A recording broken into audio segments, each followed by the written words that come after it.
Marcus Aurelius has this great quote about when you enter a boxing ring, people start punching you in the face. You don't whine and complain, say, why are you doing that? That's not fair, blah, blah, blah. That's part of the boxing ring. Well, part of being in Hollywood, part of being in the power game is people exploiting your labor. And it's how you respond. It's not by whining, complaining, getting bitter inside. It's by realizing that this is how it's played. How can I exploit the situation for my own good? How can I use this in the future and make it a positive experience?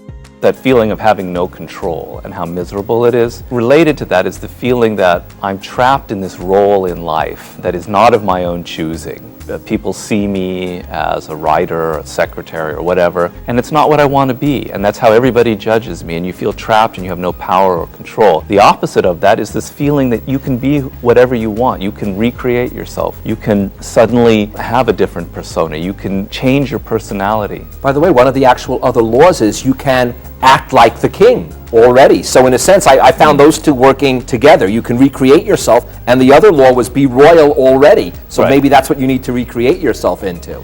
Completely. You know, the power game is all about psychology. It's not about money. It's not about who you can push around. It's all about psychology.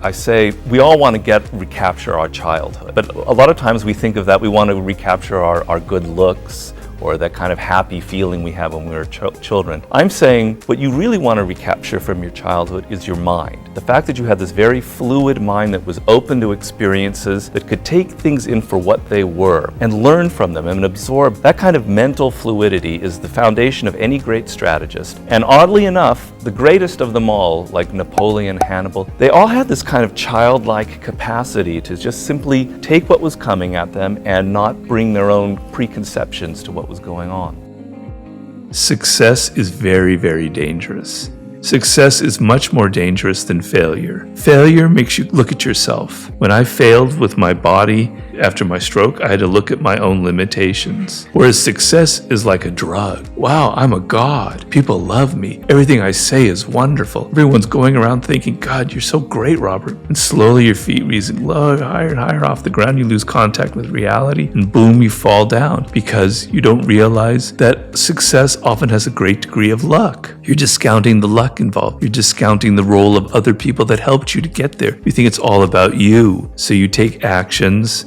that aren't calibrated to reality because you think you have the Midas touch, and you don't. Martin Luther King was one of my heroes. He had some of those frustrations and some of that anger. You know, he grew up in Atlanta where there wasn't as much racism because he was in a relatively good neighborhood. His father was a preacher. He saw racism, but he was a little bit shielded from it. And then he had his first encounters, particularly when he went up north to like Boston. Believe it or not, it was in the north that he had his first real encounters. And then he's like, God, he was really angry about it. It really was an eye-opener. And he learned that he couldn't give into that kind of emotion. What he was going to do with his life is he was going to use it to help blacks in the South. He was going to return to the South. His path, he thought, was to stay in Boston, New England, because it was like cushy, etc. But then he realized, no, I've got to take all this bitterness that I feel and I've got to go back to the South at the risk of my own life and help my people, you know? So working for a cause is probably the best way you can channel some of that dark energy. One of the masters I interviewed for the book is Temple Grandin.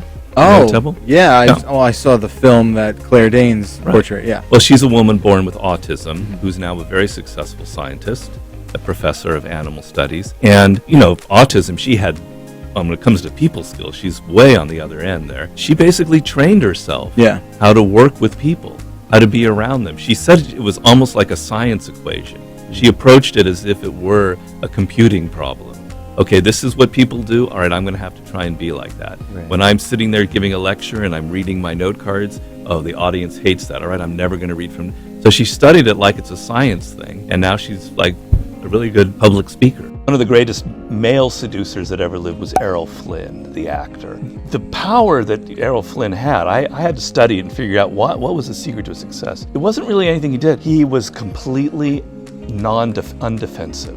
There wasn't a defensive bone in his body. He was open, non-judgmental, and women would say that when you would get into a room with him, you were afraid of this guy. 10 minutes with him in the room and you lost all of your inhibitions. It's because he was so relaxed that he would pass that mood to you. Human beings are not just logical animals. We're physical. We have bodies. And our emotions, our physicality responds to the physicality of the other person. You said something about people who are masters, or as I said, that's almost a conclusion, but strive for mastery, they actually get younger as they age. Yes, I love this phenomenon, and I catalog it, and the icon of that is Benjamin Franklin. This guy's in his 80s, and people are meeting him, and they're going, it's like talking to a 20-year-old. His mind is so open. You know what happens when you get older? Your mind closes, you get rigid, you have all these sort of stale ideas that you keep repeating. Benjamin Franklin was like a 20-year-old. He had no stale ideas. His mind was still crisp and alive, and if he only could have lived 20 more years, who knows what else he would have come up with. So I love that phenomenon because it's so hopeful.